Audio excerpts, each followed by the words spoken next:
Here's a Ford Puma, but maybe not as you know it. Powered by a hybrid engine, but again, maybe not as you know it.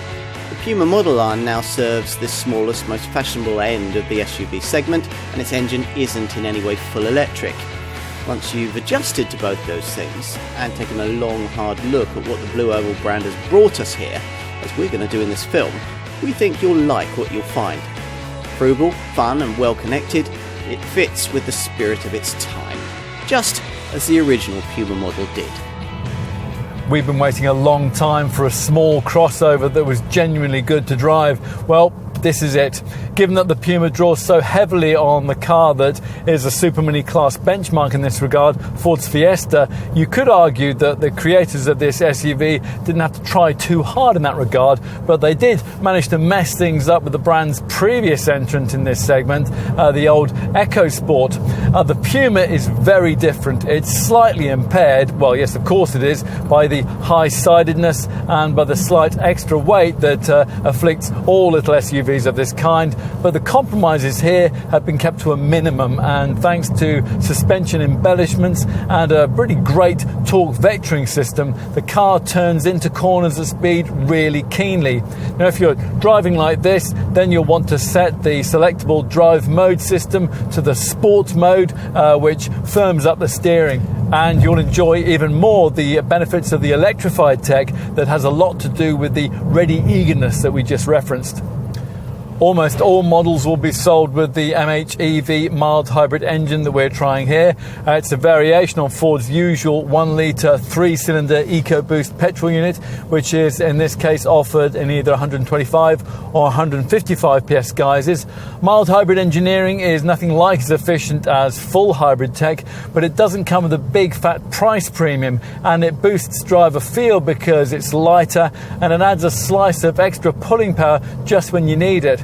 The setup works via a beefed up starter generator driven by a belt at the front of the engine, and that stores the energy that's harvested when you brake or decelerate in a tiny 48 volt lithium ion battery secreted at the back of the car. That provides a bit of extra zip when you accelerate. Ford says up to 50 newton meters of extra torque, and it delivers a little electric boost from low revs to torque fill while you're waiting for the turbo to spool up. That has a lot to do with this car's fizzy, revvy feel, but it also plays its part in creating efficiency stats usefully improved over those you'll get from conventionally engined rivals. This 125 PS MHEV variant returns up to 51.4 mpg on the WLTP combined cycle and up to 96 grams per kilometre of NEDC rated CO2. That's in manual form. An auto gearbox is also offered with this unit, and Ford also offers the option of a 1.5 litre DDCI diesel for those who really want that. So, what do you think? Well, there's certainly a lot going on here, maybe even a hint of miniature Porsche Macan if you squint a bit. These unusual canoe-shaped headlights are high up on the bonnet, like the first Puma, and Ford says that the beady daytime running lights you get on ST-line variants, like this one, are a nod to a more modern Ford coupe, the GT supercar.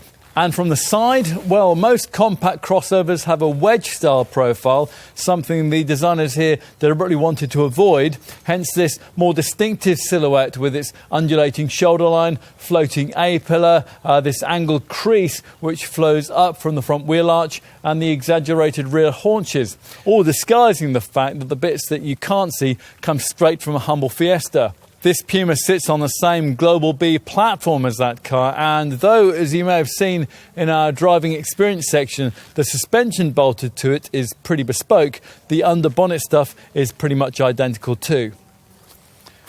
That won't matter much to likely buyers, but they will want this Puma to feel considerably more upmarket than its Super Mini stablemate inside. Let's take a look.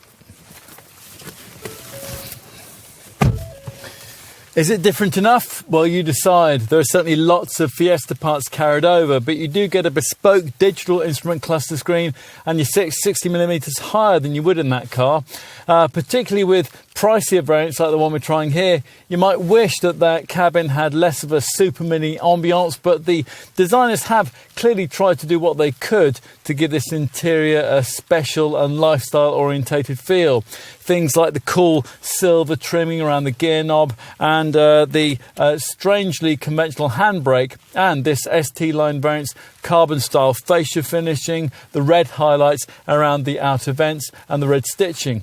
The key design difference though here is the 12.3-inch instrument cluster screen that we just mentioned, which is standard on the ST line models. It springs into life when you select one of the driving modes, and it's almost infinitely customizable with information between the two virtual gauges.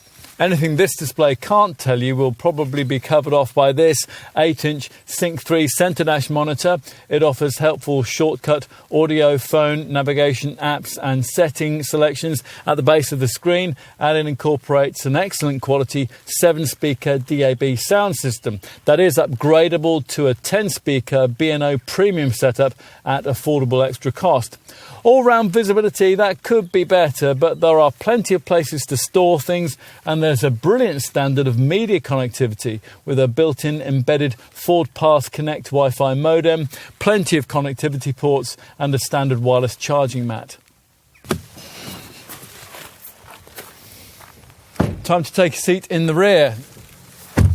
Now, our hopes weren't especially high here. A Fiesta is, after all, somewhat on the cramped side at the back, and despite its lengthier platform, this crossover isn't really much bigger than one of those, but it would make a lot more sense than a Super Mini as a second family car. Now, true, these small side windows don't help to create much of a roomy feel, and if you have lanky teenagers to ferry about, then we'd steer you clear of the optional panoramic glass roof that eats into the headroom.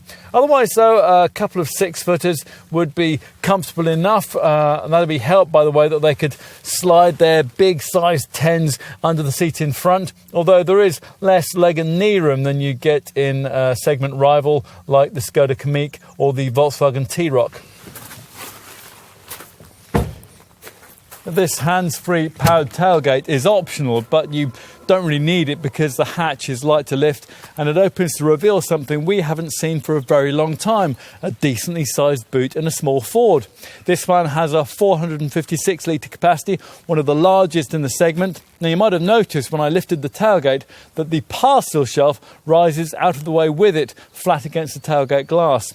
Equally neat is the adjustable height boot floor, beneath which lies this 68 litre recessed well. Now, Ford enthusiastically calls this a mega box, and it allows you to carry tall items like electrical equipment upright. Push forward the 60/40 split backrest, and a 1,216 litre space reveals itself. Ford's decision to reuse the Puma name wasn't universally popular amongst enthusiasts for the original model, but that doesn't matter much. After all, for the target market here, this car's badge is more likely to suggest sportswear or trainers than a classically styled sports coupe, and that lifestyle orientation fits with the kind of little SUV that this Ford is trying to be: active, trendy, charismatic and current. Overall, though, there's an awful lot to like here. Having moved its third-generation Cougar SUV a little upmarket, Ford needed a more credible entry-level point for its SUV lineup, and this Puma fills that role very well, while setting fresh standards for the kind of driving enjoyment a little car of this kind can serve up. As enthusiasts, we still can't help wishing it was a small coupe, but as pragmatists, we reckon Ford has got this car just about right.